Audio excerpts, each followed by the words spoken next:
Now, Sports Talk with Brodes. Here's Hunter Brody.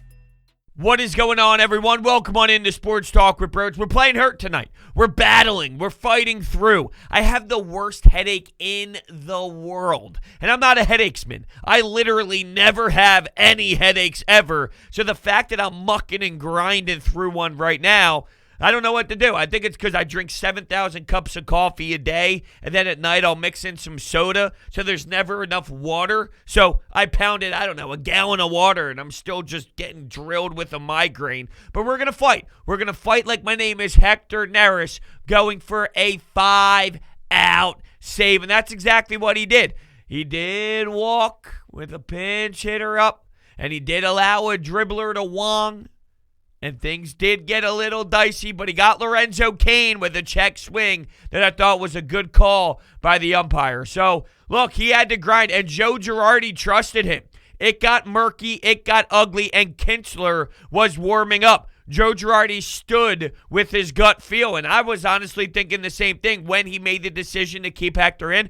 It's a good move. I support that move. I'll rock with that move if it works. Kudos. If it doesn't, I still understand the logic, and I think that's somewhat of a sign of Joe Girardi realizing what he has. There's been this conversation of Joe doesn't know what he's doing, and I keep telling people that you need to allow these players to be in the specific game situations multiple times because one game is not enough sample size. So you need to see these bullpen pieces in action for a decent chunk so then you can understand properly when you can bring guys in. And my guess is with Kinsler, probably not the most gut feel in the world that we should go with Kinsler here, but worst case scenario, considering maybe Neris is just out of it that night, and Jose Alvarado on a 2-game suspension. It was originally 3. They appealed. It goes to 2. So that is a big part of this as well when you're thinking about late-game situations.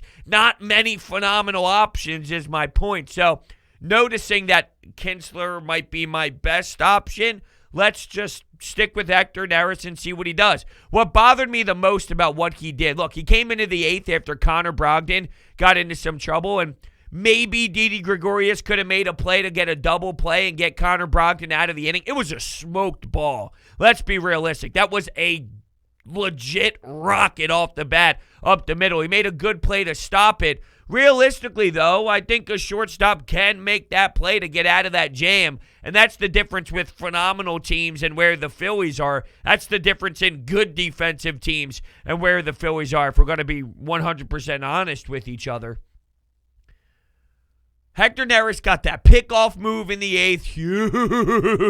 Huge. Talk about quick feet. Probably a good dancer. When you have, in the 9th inning, Vogelback, fooled, had no idea how to touch your splitter, was way in front, lost. There was no way he was going to be able to dial into that pitch. Why you go fastball to allow a leadoff double, that upsets me. Now, I need to go back and watch JT. I don't remember the sequence exactly, if there was any shakeoffs involved, if there was any, playing around between JT and Hector Neris, or, who laid the sign out? What was the deal there? I need to go back and check it. I'm actually going to go back to the tape and dial back to the game and see what exactly went down. But, dude, what? Why are we going fastball? You're witnessing Vogelback get annihilated. Pitch after pitch. He was clueless. He was not going to figure out that splitter. So in what universe are you trying to go fastball? Why? So you can try and reset the splitter? He wasn't touching the splitter. You got to go back to the split. And when he did, he had guys fooling. You're talking about corkscrewed into the ground with a swing and a miss. Getting stuck into the batter's box. Taking 3 or 4 seconds to recognize, damn, I struck out like that. Oh, shit, I got to walk back to the dugout now. I'm embarrassed. Come on. Why are we fooling around? 39 pitches is an obnoxious amount, but Hector Neris, he really did grind, and he fought for it, and he deserved it. I mean, at the end of the day, he got the big K on Lorenzo Cain, and he had to get 5 outs. He worked. He worked. And strong. Strong out of Hector. Not the prettiest. But guess what? They're not going to be pretty. We know that. We've seen enough Hector Neris where it's not going to be pretty. Get the win. And they're coming off of such an emotional loss against the New York Mets on Sunday Night Baseball. They did not have Rhys Hoskins in the lineup. They did not have Bryce Harper into the lineup. But the good news with him is they seem to be under the idea here that he is not going to go on the IL. So I was nervous. I'm not going to lie to you. When I saw him last game at that at-bat where he's bunting with 2 strikes on him and he is clearly not going to be swinging the bat at all, I thought you're probably going to see a good stretch without Bryce Harper, honestly. So to see him not go on the IL, at least that's the news that we have right now, well, that is a very positive sign that it might not be as bad as maybe I anticipated. By the way, if you are new here, make sure that you hit that subscribe button and you hit that thumbs up button as well. I really do appreciate that, and I appreciate all the support that everybody has given me to this point. It's overwhelming, and I love you all, so thank you. I just want to throw that out there. Vinny V, if we're going to be on that pitching conversation right now, Vinny V was solid. Here's where I have the issue, though, with Vince Velasquez, because in the beginning it looked like it was going to be one of those days again, right? Lorenzo Cain, ironically enough, Lorenzo Cain in the first inning crushes one 400 plus. I mean, this ball was completely murdered. It went all the way to the actual concourse over that center field area, murdered. 1-0, and he thought, here we go again. Vince Velasquez, very high pitch count, struggling. There was a pitching mound, a meeting at the pitching mound, I should say. Cooled him down, calmed him down. I just had a combination of cool and calm mixed together. I don't know if that's the headache kicking in, not knowing how to put words together. That might happen again. We're just going to ride with it. We're just going to flow with it. You figured, here we go, Vince Velasquez, why do we continue to do this? And I actually tweeted this out during the game. And, of course, I got some backlash afterwards, but I will describe why I think the backlash is not warranted at all. Maybe it has to do with the track record of Vince Velasquez to this point. So what exactly I tweeted was, the Phillies really trotted Vince Velasquez on the mound again as if something was going to change, with some cracking up emojis. And that was after the Lorenzo Cain bomb. Here's my thing, though. This is why Vince Velasquez continues to get starts. He's better than Matt Moore. And that's something else I wanted to bring up, because I quote tweeted somebody else who tweeted at me who mentioned, well, it's better than Matt Moore. I don't care, though, honestly. I don't. I'm done with this guy. That's my point. I'm done with him. And Jim Salisbury even threw out there that he thinks Vinny V should get to go again. This is why Vince Velasquez continues to get starts. 4 2/3, 4 2/3, high pitch count, bad ERA, gets rocked 6 times in an inning. And then he gives you 6 innings, 6 strikeouts, 1 earned run, 4 hits, 98 pitches with 2 walks. So he gets you sucked in. Well, if Vinny V could just do this, I know. If he can. He can! And I'm basing this off of the 100-plus starts that I have witnessed. Now, going back to something I saw from Matt Gelb, who covers the Phillies for The Athletic. I could have sworn I took a screenshot of it. Maybe I didn't. So we're going to go back to his Twitter, and we're going to find it. Stop getting sucked in. Vince Velasquez is what he is. It's his 102nd start with the Phillies. His 34th time he pitched 6+ innings. Pitched through early trouble. So that's what you got out of Vince Velasquez in his 102 starts.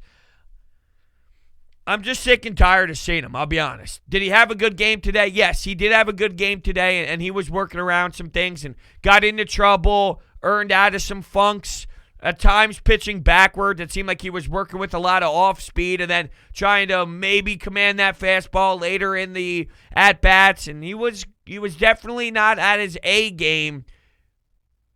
Got 98 pitches, though, through 6. I mean, at the end of the day, it's good for Vince Velasquez. But I'm just trying to stress this. when you look at it, and let's do our handy-dandy game log. Here we are all over the map today. Let's click the button. Game log Vince Velasquez. I hate when I have to type because I have my notes and I have my live reads here and I'm trying to type over them. I just feel like I look like an idiot. All right, so 4 1/3, 5 hits, 3 earned runs. 4 innings, 5 hits, 2 earned runs. 2 1/3, 3 hits, 3 walks. 1/3 of an inning, I guess that game was out of the bullpen. 1 1/3, that game was probably also out of the bullpen. That's kind of what you got, though, from Vince Velasquez to this point. Was the 2 1/3 in that 9-4 loss out of the bullpen as well? I don't know. I'm not sure. Maybe it was. Let's see. I'm going to check. That's what I'm going to do. That's why I'm here. Yeah, he did. Okay, I figured that. But he's giving you 4 innings when he starts. So he gives you 4, he gives you 4 1/3, and then he gives us 6. And now we're supposed to be all jumping up for joy and getting excited that Vinny V did this for us.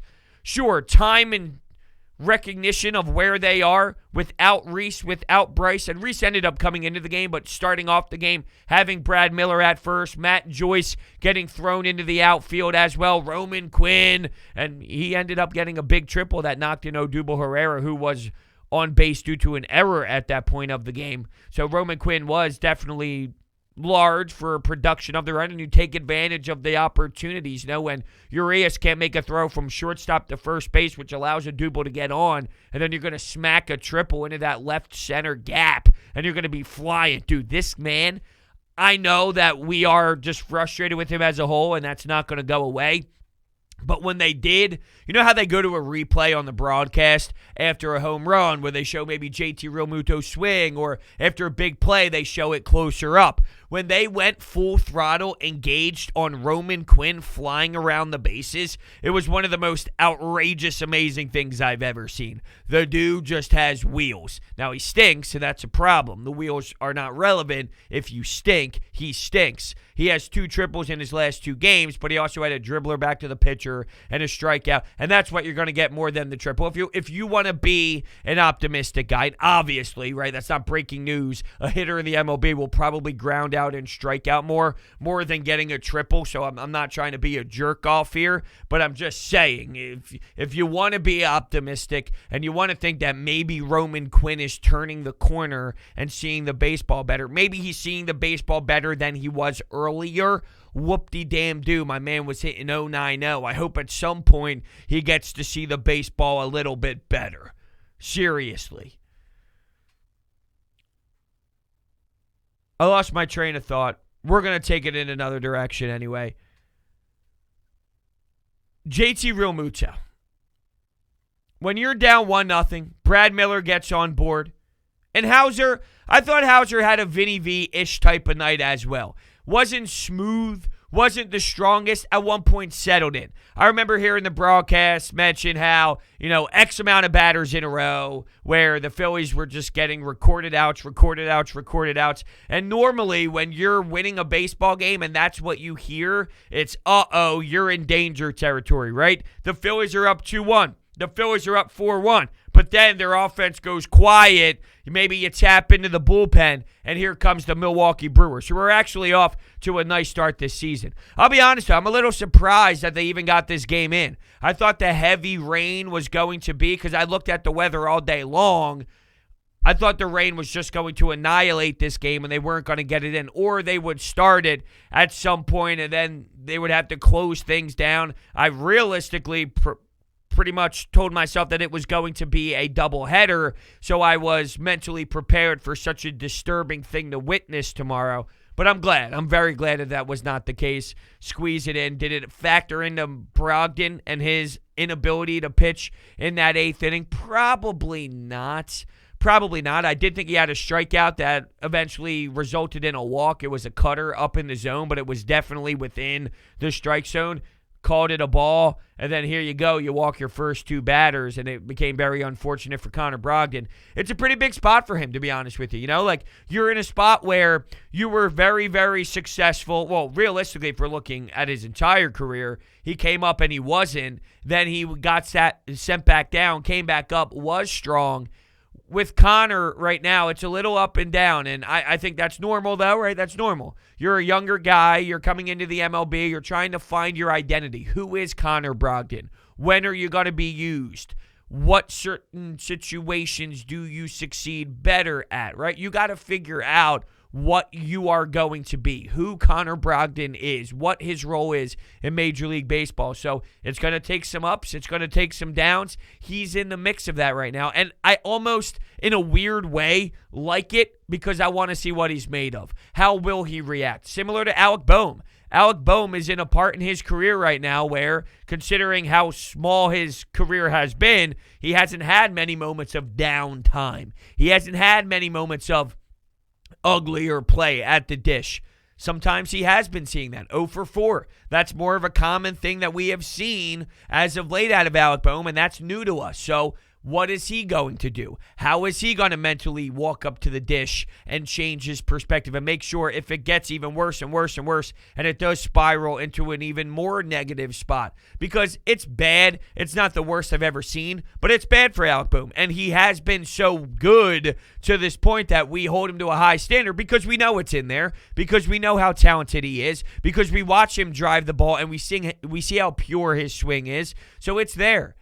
With Alec Boehm, how are you going to respond to this adversity? We're in the same spot with Connor Brogdon. How are you going to respond? It seems like there's times where he does put it together, and then there's a little bit of this iffiness involved too. Like I said, I thought he did get hosed by the umpire behind the dish. There was a cutter that I liked upstairs that probably I will wrong him out on, and it led to having base runners on, which significantly changes what you have to do if you're Joe Girardi. So when the Phillies were down 1-0, JT Realmuto hits a crushed home run to left field, second deck. I thought it went farther. When you see the distance, it was low 400s. I'm like, really? That thing was flying. And I thought it would be one of those nights, too, where the ball's going to fly. Because if you see in the first inning, Lorenzo Cain do his thing in the top first, bottom first, JT does his thing. Sometimes in Citizens Bank Park, you can tell early on, the ball's flying tonight, fellas. So try and get underneath of it and try and let it drive. Not too underneath. Not Francisco Lindor underneath. You heard A-Rod breaking it down all game long yesterday on the Sunday Night Baseball feed where, man, every time he caught it lazy underneath, not squaring up the ball underneath, trying to get too much underneath. Well, I don't want you to go that far off, but it seemed like we would see more home runs than two. I guess I was a little shocked at the end of the day. That's how many we saw total. You took the lead right back, though. 417 was the number for how the distance was for that JT bomb. 2-run homer. They took advantage with, like I said, the Odubel situation and Roman Quinn. And then Vinny V, of all people, with a nice RBI ground out to give them the 4-1 lead. And then from there, it was really the 8th and the 9th that they got into some drama, but sneaked out of it. And I really do think that this is a crucial win because of the tough way that everything played out yesterday. To let this spiral out of control could get terrible. They have Aaron Nola on the mound tomorrow. You need to win 2 games in a row. Please. I'm sick and tired of these emotional drops and dips and ups and rises because they win tonight and it's like, wow, all right, here we go. They lose tomorrow with Aaron Nola. It's like, you got to be kidding me. You just won a game with Vinny V.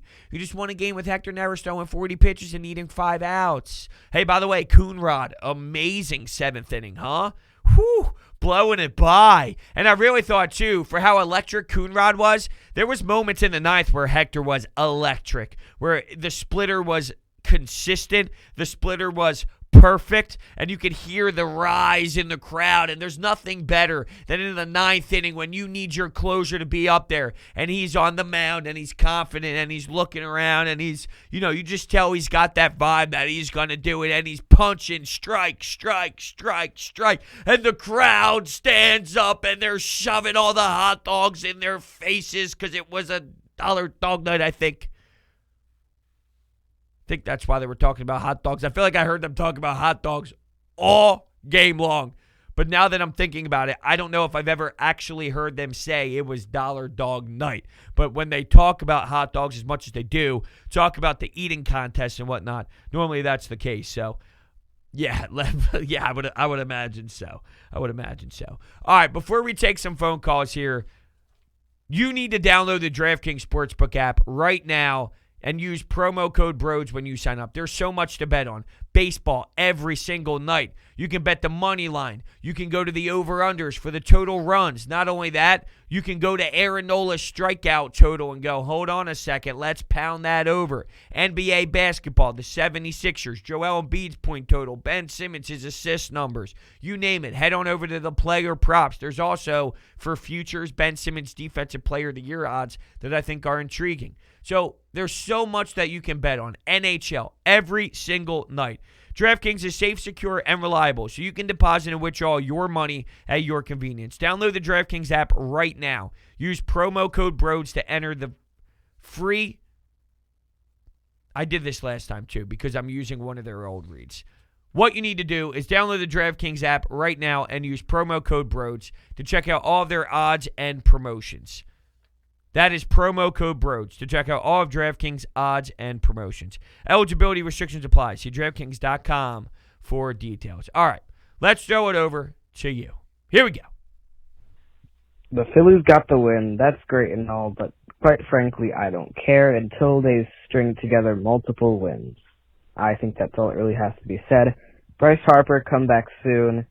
And the Phillies, it's just one win, one loss. Goes on and on and on. We need to see some type of change.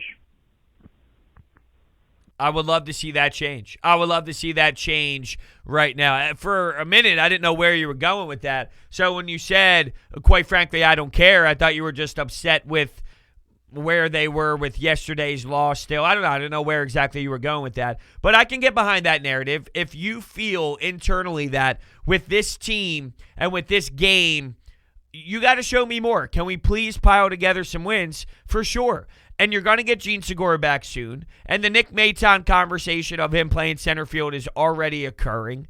I don't know what exactly that means because I feel that if Roman Quinn is going to throw them a triple in back-to-back games, they're going to look at that as maybe we have something in Roman Quinn and they're going to force him through us again. They're going to force us through that pain of watching Roman Quinn a lot more. I don't know what the deal is with Andrew McCutchen. With Andrew McCutchen, he's now getting eye tests. Think about that. That's how bad he's been. That's how egregious it has been for Andrew McCutchen out in left field. And maybe there's something truly going on. So if that is the case, where we are now talking about doctors looking into his eyes and him getting some serious tests done, and maybe there's something that is involved in his eyesight where, that would make sense. I've been ripping the guy saying you got to be significantly better if there's some medical reason that we had nothing to know about. We knew nothing about it. We had no idea about it. Well, then I'll take back some of my words. But that is how awful, god-awful Andrew McCutchen has been, to the point where we're questioning if there's anything serious with his eyesight. What does that mean? What does that mean for where you can play some of these players? Nick Maton staying in the lineup. Roman Quinn. I don't want that to happen.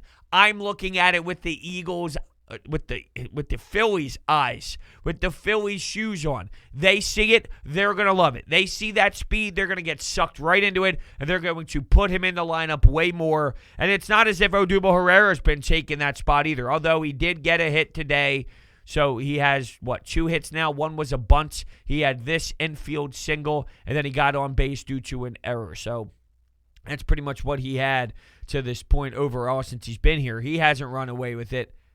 Matt Joyce was a little fired up, huh? And to defend him a little bit, I don't agree with the pitch that struck him out, and he's hitting 103 right now. He got tossed out of the game to throw McCutchen into the fire. He got the emotions getting to him. He allowed the emotions to get to him way too much there. I think it just shows frustration, 0 for 4, not seeing the baseball as well as he would like to, and getting so many limited chances.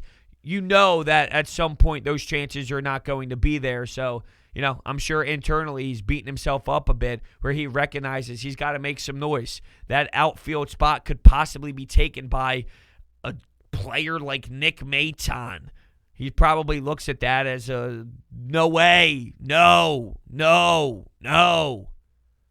So when he gets struck out like that on a bad pitch on the outside part of the plate, well, Yeah, he's going to get fired up, but you got to keep your cool. There's something about this team that I like. They do play with fire, and they do play with edge. Bryce Harper screaming, fuck you to umpires. Rhys Hoskins, fuck you to umpires. You got Jose Alvarado ready to throw some hands, getting into some fights with the Mets. You got Matt Joyce. Like, they're passionate. They play with this edge. You can see that they wear their emotions on their sleeves. To a degree, I love it. To a degree, you got to find that balance. You can't go overboard. You got to know time and place. And with Matt Joyce, I think that time and place probably not warranted. So, you got to find that balance for sure. Heart attack Hector. They should be printing that on T-shirts. But, hey, man, great win against the Brewers. Hey, if they do well against the Brewers, it's still early. This could turn their season around. I know there's a lot of things going against them, but, that's the best thing about baseball. It's a marathon, not a sprint. So go Phils. Go Phils is right. I just feel like I've said that statement, by the way. Well, if they can beat the Brewers or if they can do this, maybe that can spark the team. Every time they respond with a win, the following game has been a loss. So how many times are we going to sit here and say this? Probably out of the rest of the games, we're going to do it every time. I'm not stupid. I'm not dumb. I do it every single damn night. Because right now, I'm already in my brain trying to process, all right, with Aaron Nola, if they do win this game, and where are the Mets, and okay, with the Nationals, and all right, and here we are doing math, and we're already, 29 games into the season. I'm already trying to dissect this heavier. At some point, and I hate to do this because I don't want to take away from the rest of the way because I'm going to be here for it regardless. But we know what they are. Let's not kid ourselves. Let's not joke around here. We've seen this team play over the last handful of years. We're seeing the same thing. Bad defense, fundamentals garbage, not knowing what to do, offense lacking, back into the rotation being poor, at times the bullpen not being reliable. Why are we going to pretend as if it's going to be anything different? We know what it is. So when we make statements like, well, if they can beat the Brewers, I know what we're trying to do, and I'm not against it. I'm just saying we know deep down. I'm with you. Let's try and convince ourselves. Let's maybe put ourselves in that mindset to trick our minds, okay? Deep down, we know. We're not being fooled. We can jokingly have fun and fist pump for Hector Neris saves and whatnot. Let's not blow this out of proportion, though. This team is what it has shown us that it is. We know that deep down, right? There's no way I'm the only one that truly believes that. We're seeing common mistakes and common problems and similar problems that we have seen since 2 years ago or whenever Bryce Harper was on. It was 2 years ago now. Years are flying by. At the end of June, I will be in this house that I bought for 1 year and engaged for 1 year. That's wild to me. Whew, jeez. Wow. All right. Anyway, I want to thank you guys so much for listening to this episode. And I will see you next time. That was a very abrupt ending, I think. Maybe it wasn't. I don't know. I have a headache. I'm going to bed. Thank you, guys. See you later.